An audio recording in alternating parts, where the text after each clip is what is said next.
Hi, welcome or welcome back. My name is Eleanor. So, this week has been different. First of all, I'm still coming off the huge high of reading the latest Katie Kitamura book, Audition, which I reviewed last week. I felt bereft when I finished the book because it was such a fun ride. And even though it's left me with so many thoughts and ideas, not many people have read it yet, and so it's hard for me to just keep it all. So it's hard for me when I'm not able to communicate. When I want other people to read it first before I talk about it. So in any case, that's a good problem to have. Now, that was the first book that I applied for through NetGalley. I've heard of NetGalley before from different booktubers. So with that being such a success, I went back to have another browse to see if there was anything else. And I think it's Poetry Month this month.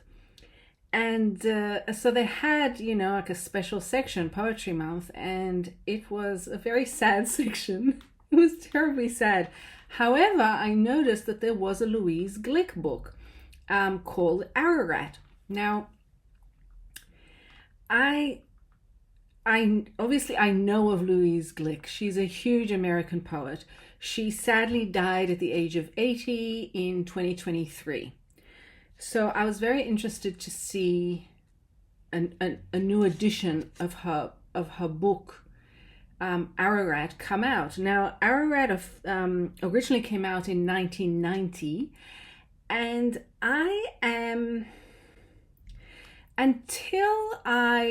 long story short, I requested Ararat and I received an ebook. So thank you very much, FSG.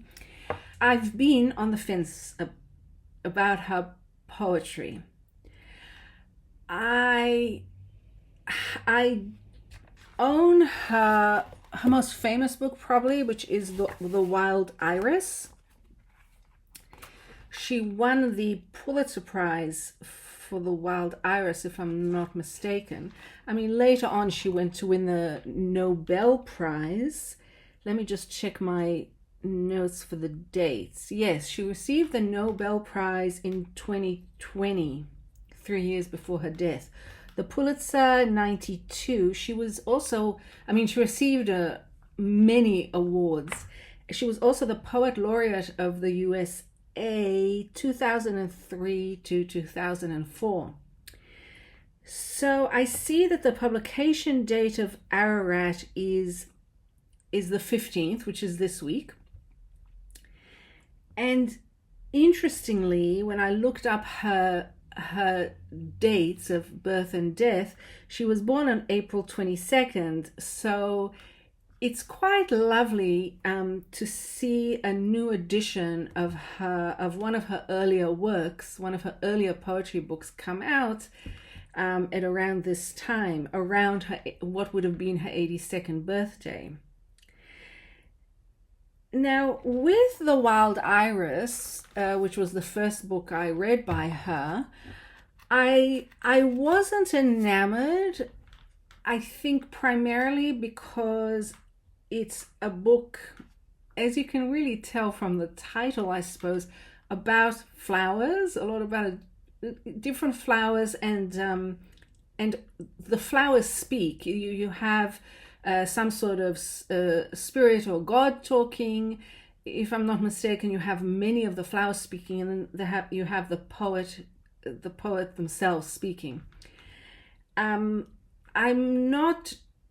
It put me off because it felt sort of cliched. The talking flowers didn't do it for me. So I thought, okay, I'll give Ararat a go. And I was shocked actually, because Ararat reads to me, as a relatively new person to Louise Glück, as very different poetry from The Wild Iris. Now, for someone who is new to poetry, I think Ararat would be an excellent place to start with Louise Glück. because it is quite clear what the subject matter is, and generally clear what it is that the poet wants the reader to get out of each poem, generally, of course. And this is Louise Glück looking back at her childhood, at her family, her mother, father, and her younger sister, and commenting on it in quite a harsh, judgmental, brutally honest, critical manner. Now, I'm also not into confessional poetry at all. So I will say that I don't see it as confessional because I actually like it. Now, why don't I see it as confessional?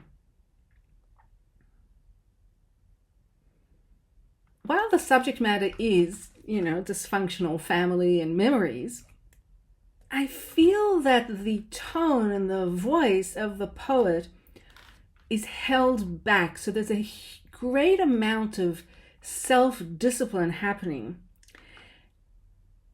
so as to craft these poems. And I kept feeling that the crafting of the poem took over as the most fascinating aspect of the book. So I wasn't at all reading it to find out, oh, how terrible was your father? How passive was your mother? How competitive were you with your sister?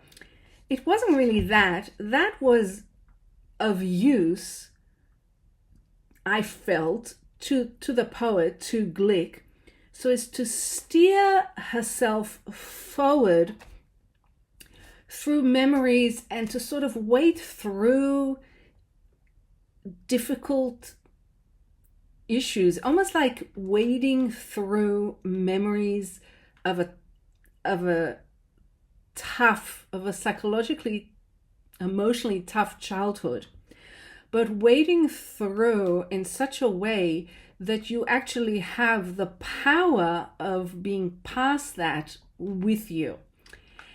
And the best way to further try to explain what I'm saying is actually a reference I found in an old New York Times article, which came out in 2012 following the publication of Glück's collection of poems from 1962 to 2012. Dwight Garner is the journalist who wrote this article in 2012, and he titles his article "Verses Wielded Like a Razor." And I thought, okay, yes, this is what I mean.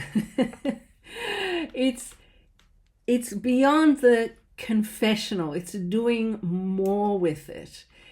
So I read the article. I will leave a link below because it's fantastic. And at one point, Dwight Garner says that it's far too easy, and he's talking generally about her writing, not necessarily about Ararat, I think, but he does bring Ararat into it. He says it's far too easy at times to see Louise Glück and her poetic persona, I suppose, as a kind of La Femme Nikita, which is an old film that I remember watching when it first came out, I think around 1990, if I'm not mistaken. And it's about this young woman who unfortunately gets incarcerated after a robbery gone wrong, and she's recruited to be an assassin. And so you have on the one hand this very delicate young woman, this petite sweetie, who is also, she will cut you. And that exactly reflected my feelings on reading Ararat. It's extraordinarily easy, actually, if you read the Ararat poems out loud, to put that kind of intonation into your reading. I'll give you an example. This is the very first poem in Ararat. It's called Parados, which means homecoming. Long ago, I was wounded. I learned to exist in reaction, out of touch with the world. I'll tell you what I meant to be, a device that listened. And then the poem ends like this. I was born to a vocation, to bear witness to the great mysteries. Now that I've seen both birth and death, I know to the dark nature these are proofs, not mysteries. I can read it as a sweet and loving poem, but I find that the darker tone comes through even more. The next poem is called A Fantasy. I'll tell you something. Every day people are dying, and that's just the beginning.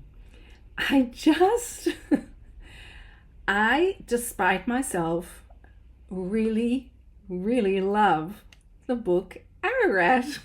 And I'm like, never would I have thought that this would be the case. I probably wouldn't have even learned that this book was coming out in a new edition if not for it popping up in NetGalley. So I'm really pleased about that. And I doubt that I would have spent the money on purchasing it had I known. Now that I've read it, I become so attached to it. And of course I received it for free, as I said, as an ARC. I'm tempted to buy it for myself because having the Wild Iris on my shelf, I feel that I need to counterbalance it with Ararat. Now, I also have a love for that kind of character, that kind of female character, I will say. So when the article referred to La Femme Nikita, I immediately thought of the TV series which I loved that came out a while ago called Killing Eve, and the character of Villanelle, who is also an assassin. And of course, Villanelle is the name of a poetic form. It's a form that is good to use if you have some sort of obsession and you want to talk about it in a poem. It has a repetition of 2 rhymes and refrains that repeat. There's an obsessive quality about it. So it's a great name for the assassin in Killing Eve. There's also, of course, Kill Bill, which is one of my favorite movie and film series of all time. And with Kill Bill, I was especially, I sort of got the giggles when I was thinking about it in response to Ararat, because one of the things I especially admired about what sorry, I'm just looking for this poem that I want to mention. What I especially admired about Glück's book Ararat is that she has a couple of poems that reference what it's like for a child to come home from school. So here's the poem I'm looking for. Children coming home from school. And one of the poems is a memory of how she, as the older sibling, would come home from school and her mother would strap her younger sister in. And so her younger sister wasn't able to get out of the stroller. And what actually happened was that, I'm going to say, Louise Glück, but it's the speaker in the poem, I suppose, was actually envious of the fact that this sister had the stroller, while the younger sister was envious that she could walk. And there's a second poem about coming home from school, which talks about Gluck's own son. And my son accuses me of his unhappiness, not in words, but in the way he stares at the ground, inching slowly up the driveway. I like the realism of it. I like the fact that she brings her son into the picture while she's having these memories of her own parents and her own childhood. And then she also brings her niece in. Apparently her younger sister had a daughter, and she compares her son to her niece. And why I brought this up to bring it full circle is because one of my favorite scenes in Kill Bill is when the bride, played by Uma Thurman, has a fight scene with, what was her name? With Vernita Green, who is part of the Deadly Viper assassination squad, as Uma Thurman was. Vernita Green is played very well by Vivica Fox. And Vernita Green's alias is she plays the part of the homemaker. So again, you've got this play between this very docile, very loving, very meek and petite and sweet homemaker who is actually an assassin. And as these two young women are fighting for their lives in the living room of this suburban house, Vernita Green's primary school age daughter, you can see her yellow school bus stops right outside the house, and she comes out and she's just walking up the pathway towards the house, and the two women stop, realizing that I won't go into what happens in the film, but what I enjoy about that scene and what I enjoy about Ararat is that you have this sensation that the home and the household and the family is not necessarily the safest place for you, but it's done in such a way that it's not as if you're going to be overtaken with sadness and depression, and you're actually feeling empowered as you read through the poems. And it's not because of the message of the words. I think it's because of the craft, because of the way Gluck is able to craft the poems. And what I mean by that specifically is her use of the line, because she uses free verse. So to quickly explain, she's not using forms such as the sonnet or the Villanelle or something like that. And she's not using rhyme, and she's not counting syllables or accents. She's not using meter. What she is doing is very carefully interrogating how she wants the line to play with the syntax. And in this particular situation, throughout almost the whole book, it seemed to me that she was making a concerted effort to have each line to be a complete unit of syntax. So sometimes it's a full sentence that's the line, but a lot of the times it's just a part of a sentence, but it still feels complete. It still feels satisfying. So there's a solidity to the poems as you read them. Sometimes it feels maybe a little bit robotic, but because she's describing, emotions that she may have had as a child, I think it goes so well together as a contrast. And when I then went back to The Wild Iris to reread those poems, I saw them in a different light, because I was able to get past my prejudice against poetry that deals with talking flowers. And I enjoyed what she was doing with the lines, because she's quite different in her structure. In The Wild Iris, there's a quite different enjambment than in Ararat. And I felt then that I had to go back to this book. Now, if there's one book that I recommend if you're new to poetry, And I still feel that I'm new to poetry. I try to read a lot, I try to learn a lot, but I still feel like a newbie, and I like that, because I always question myself and go back to the sources, go back to texts to learn more. And this book is excellent. I'll link to it. It's called The Art of the Poetic Line by James Longenbach, and it's helped me so often. And wouldn't you know it, when I went and I will say the one thing that is really frustrating about this book is it doesn't have an index. What were they thinking? What were they thinking not putting an index in? It's so annoying, because when I read a poet, I like to see, oh, is this poet in this book? I mean, they do have a list of references. I will give them that.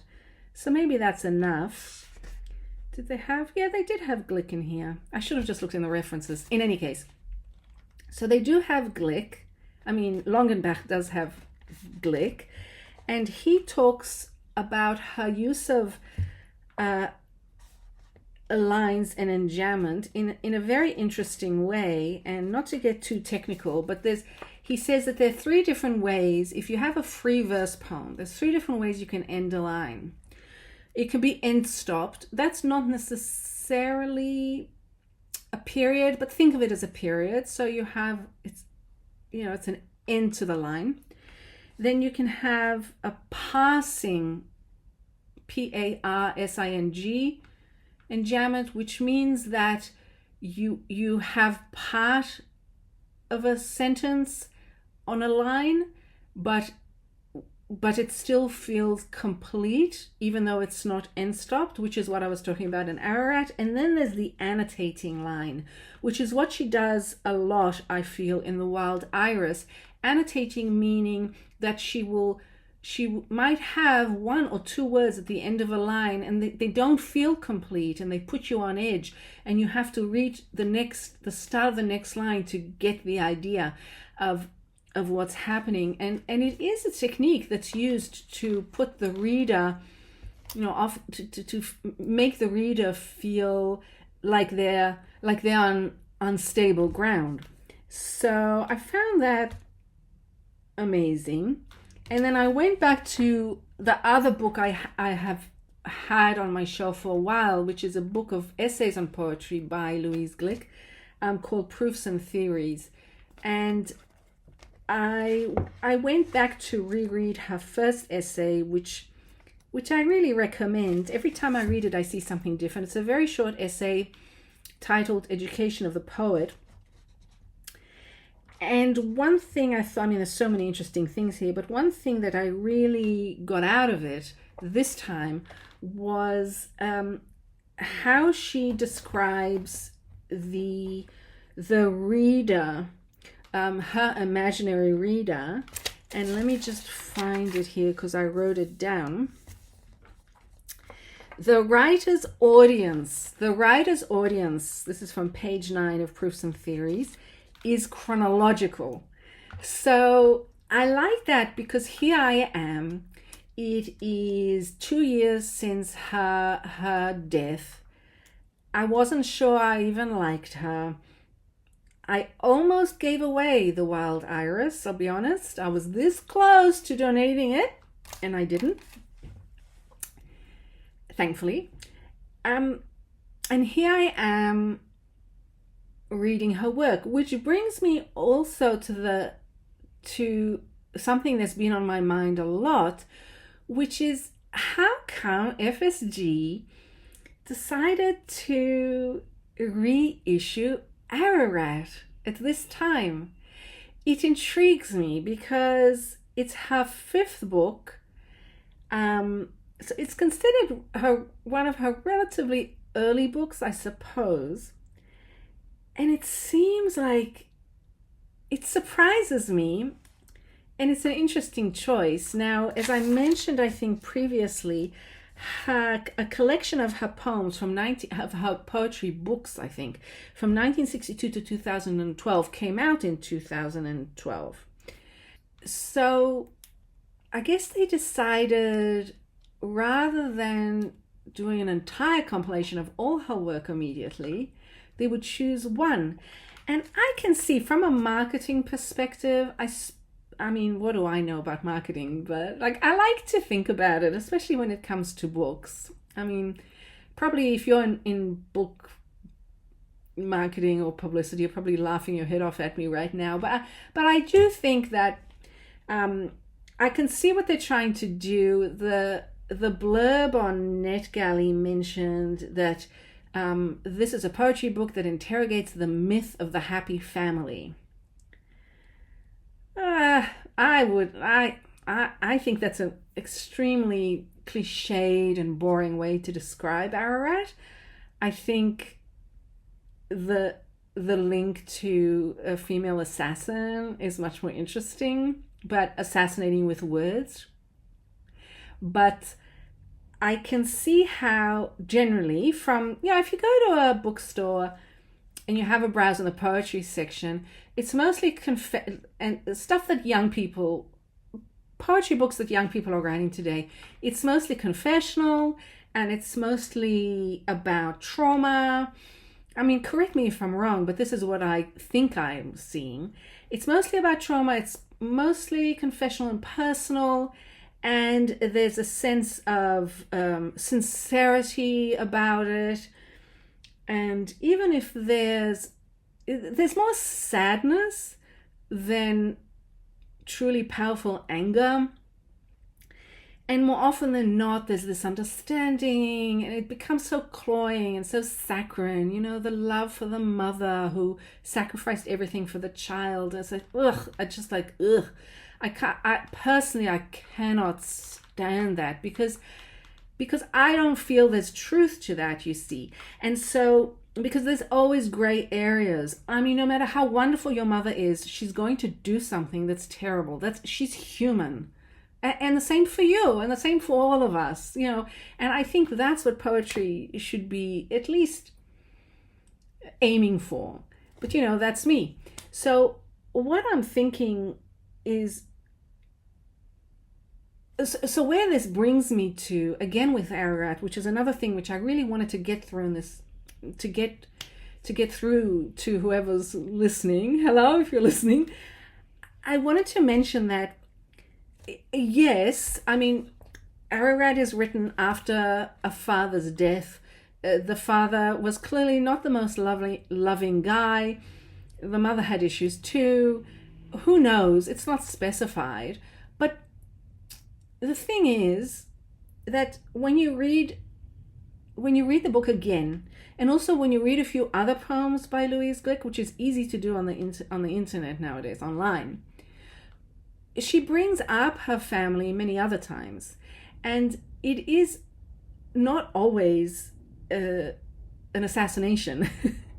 And there is an understanding.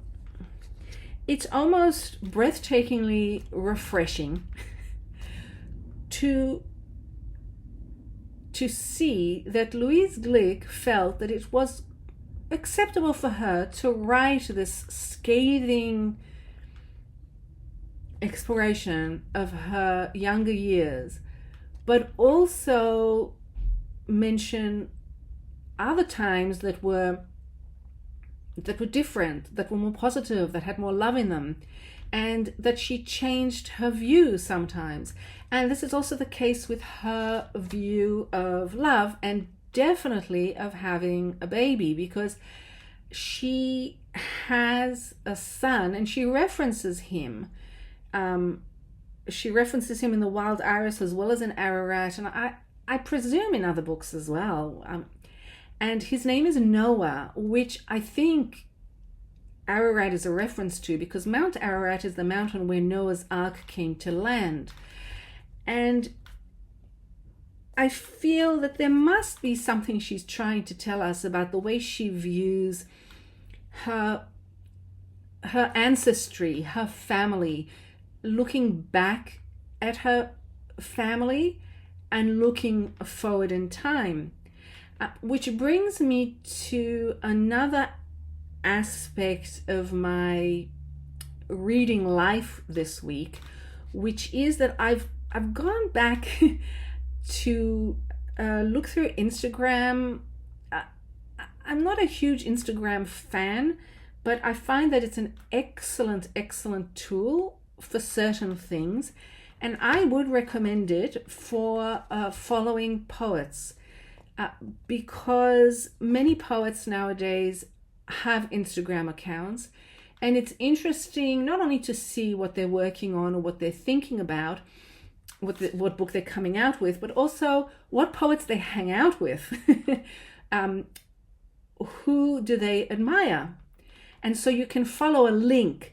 And one of the poets, and this was serendipity, which serendipity is something that happens all the time with me, and which makes my reading life what it is and brings me so much joy. But to come back to the poet that one of the poets I follow online is Henri Cole.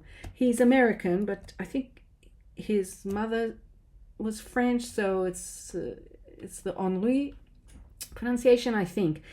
And he has just yesterday had a picture of himself with a mother, father, and their twin girls. And he said it was in the caption he says it's absolutely wonderful to sit down and have a meal with the beautiful son of Louise Glück, Noah, and his wife and their twin daughters. What? It's like, I love that so much. And it is true that Henri Cole does admire Louise Glück and was close to her. Now, why do I follow him? Because of BookTube. Because Matthew Sharappa, when I first discovered BookTube, I discovered Matthew Sharappa. I don't think he's on YouTube that much anymore, but he does have an Instagram account. I'll link to it. And he's in the business of of books. And what I find so joyful about him is that he gets poetry, and he will every once in a while discuss a poetry book, and not that's just come out. It's very refreshing because not many people do that. And he had mentioned back in the day Blizzard by Henri Cole, so I got it, and I still go back to it. It's a book of sonnets, very, very good. And the thing is that Cole is about to come out in a few months, I think July, with the new poetry book. So that's of interest. I think I mentioned everything. It's been a great week. I will say, though, there is something odd about NetGalley, which I'm trying to get used to. I have to remind myself now, because I've had two good experiences. I have to remind myself now that I really have to be careful about what I request. I did, because if they do respond and then send me a copy of the book, if it's something I really detest, which it may well be, this was just luck that I enjoyed these, there's a sense, I felt a feeling, because I did request a couple of the other things that I'm trying to get through, not poetry, prose. And I'm thinking, gosh, I haven't had this feeling in a while. You know what the feeling is? It reminds me of when I was in high school, or university actually, and you assigned a book and you have to read it. You have to read it. You want to pass? You better read it. Not only do you have to read it, you better have something to say about it. And I don't like that feeling. And I know that it's quite all right to finish a book that, let's say, I got free from NetGalley, and to give it a less than positive review. I have no problem with that. I'm able to do that in a diplomatic way. But I didn't come on BookTube. I'm not here to do that. I'm not here to tell you about books that you may like that I don't like. I'm very, very selfish. I only want to read things I like. If I'm in the middle of something and I don't like it, I will it happens like maybe 3 or 4 times every week. I'll start something. I don't like it. I put it aside, or I give it back to the library or whatever. And I don't mention it here because I don't want to. This is my channel. I'm selfish. So I have to think about that a little bit. And I'm wondering if any other booktubers are watching this, if you've had this situation come up. I mean, there is the possibility that forcing myself to read something may, help me see something in it that I didn't expect to see, which in a way is what happened with Ararat. But pretty much a third of the way, quarter of the way through Ararat, I was thinking to myself, this is interesting. Okay, so that's it for this week. I hope you've all been well. I'll see you next week, and don't forget, the only real property is the property of the mind. Bye.